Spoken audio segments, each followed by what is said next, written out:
мянган жилийн өмнө би бага сургуулийн 2 дугаар ангид сурдаг байсан юм. Зуны амралт эхлэхээс өмнө гадаа халуун болж байсан.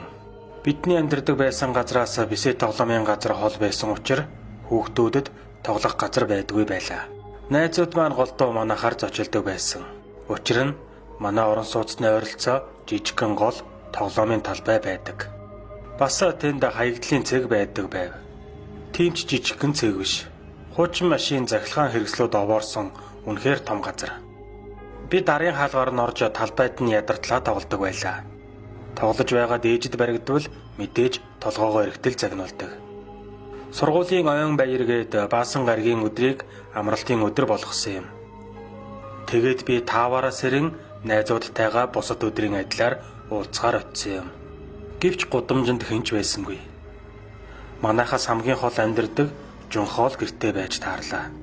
Ээж аав нь ажилдаа явсан байсан тул тэр гэртээ ганцаараа уйдаж байсан байв. Тиймээс намайг дуудангуутал шууд гарч ирсэн. Бид хоёр найзуудаа хайж явсан ч тэднийг олсонгүй. Ямар тач бид тоглоомын талбай дээр тоглож эхэлсэн. Удалгүй бид уйдаад хоёулаа хаягдлын цэг рүү явхаар болсон юм. Том хаягдлын цэгийг хэд хэдэн хэсэгт хуваасан байдаг. Найз бид хоёр телевизээр хөргөгч машины эданг байдаг хэсгүүдэд тоглосон. Тэр өдөр найз маань хөргөчний хэсэгт тоглохыг хүссэн юм. Хөргөчний хэсэг тэр чигээрээ хөргөчнүүдийн хаягдлаар дүүрэн байлаа. Овоолсон өндөр нь бараг л 2 давхартай жицүү. Бид ажилтнанд нь баригдахгүй тулд хөргөгчөнд нуугдаж тоглож байсан. Тэр гинт намайг дуудан гайхалтай зүйл оллоо гэж хэлсэн.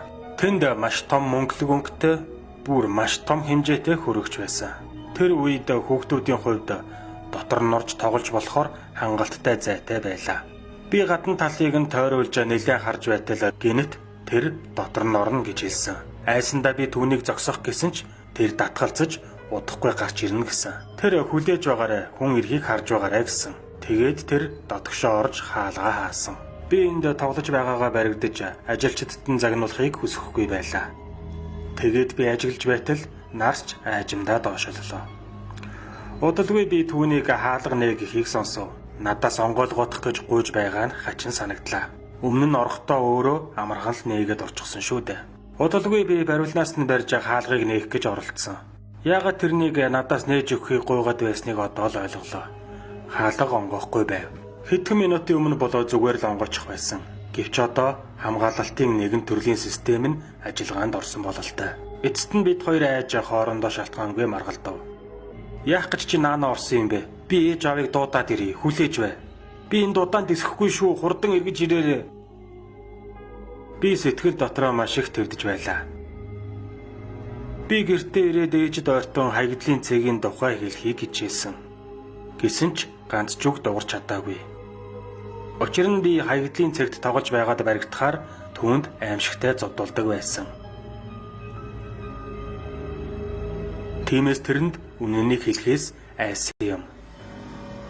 Би тэрэнд хэлэх ёстой юу? Би юу хийх вэ? Аавыг ажилласаа эргэж ирэх хүртэл би удаан гих чинь ээжид хэлэх үгүйгээ шийдэж зогслоо. Аав чикэн авчирсан байхыг би харав.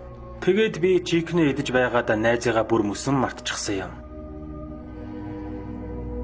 Хагас сайны өглөө сэртэл аав ээж минь явах гээд завгүй юмаа бэлдэж байв.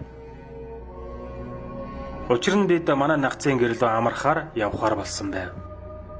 Догдолсондоо найзыгаа орд тас мартсан байлаа.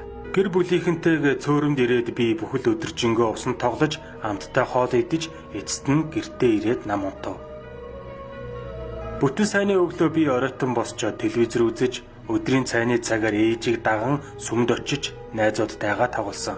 Би буцахдаа өдрийн уртад ядарч унтдагаараа л унтаад өгөв. Эцэст нь даваа гаргийн өглөө би сургуультай явж байтал сургуулийн хаалганы өмнө нэг хүн гартаа цаас барин зогсож байв. Жунхогийн ээж байлаа. Өө тийштэй, Жунхо. Тэгээд л түүний хөргөчөнд орхисноо сансан юм. Үгүй, миний буруу. Би буцаад хаягдлын цэг рүү гүйсэн.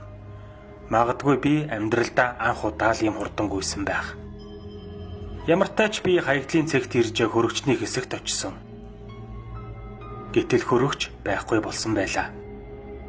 Зөвхөн тэрч биш. Энэ хэсгийн бүх хөрөгчнүүд байхгүй болсон байв. Би бүх хэсгээр нь хайж үтсэн. Би буруу замаар явсан байлаа. Бүх хөрөгчнүүдийг хамаад аччихсан байлаа. Маш удаан хайсны эцэст би хайхаа болж сургуультай ирсэн юм. Хичээлээсээ хоцорсон гэж багштай загнуулах нь мэдээж.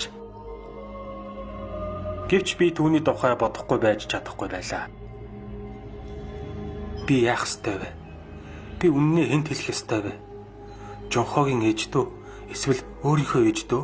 Би бүхэл өдөр жингөө энэ тухай бодлоо. Тэгээд би ийм дүгнэлтэнд хүрсэн. Хэрвээ би хэлбэл өөрөө том асуудалд орно. Жонхоо хэдийнэ алга болсон. Надад цаашаад хийж чадах зүйл байхгүй. Эцэст нь би хүнд ч хэлэхгүй байхаар шийдсэн.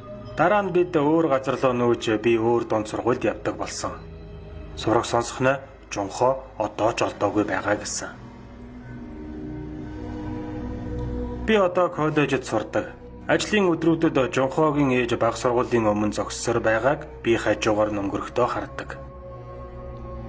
Түүний зурагтай цаасан дээр би алга болсон хүүгээ хайж байна гэсэн бичиг байсан. Миний түүх энд ирээд дуусч байна. Тэрнийг хэн нэгэн хулгайлсан. Эсвэл ажилчид нь аваачаад хайсан эсхийг хэн мэдлээ. Хөргөгч хэдийн алга болчихсон юм чинь тэрнийг яасныг хэн мэдлээ. Намайг үнэхээр уучлаарай найз минь.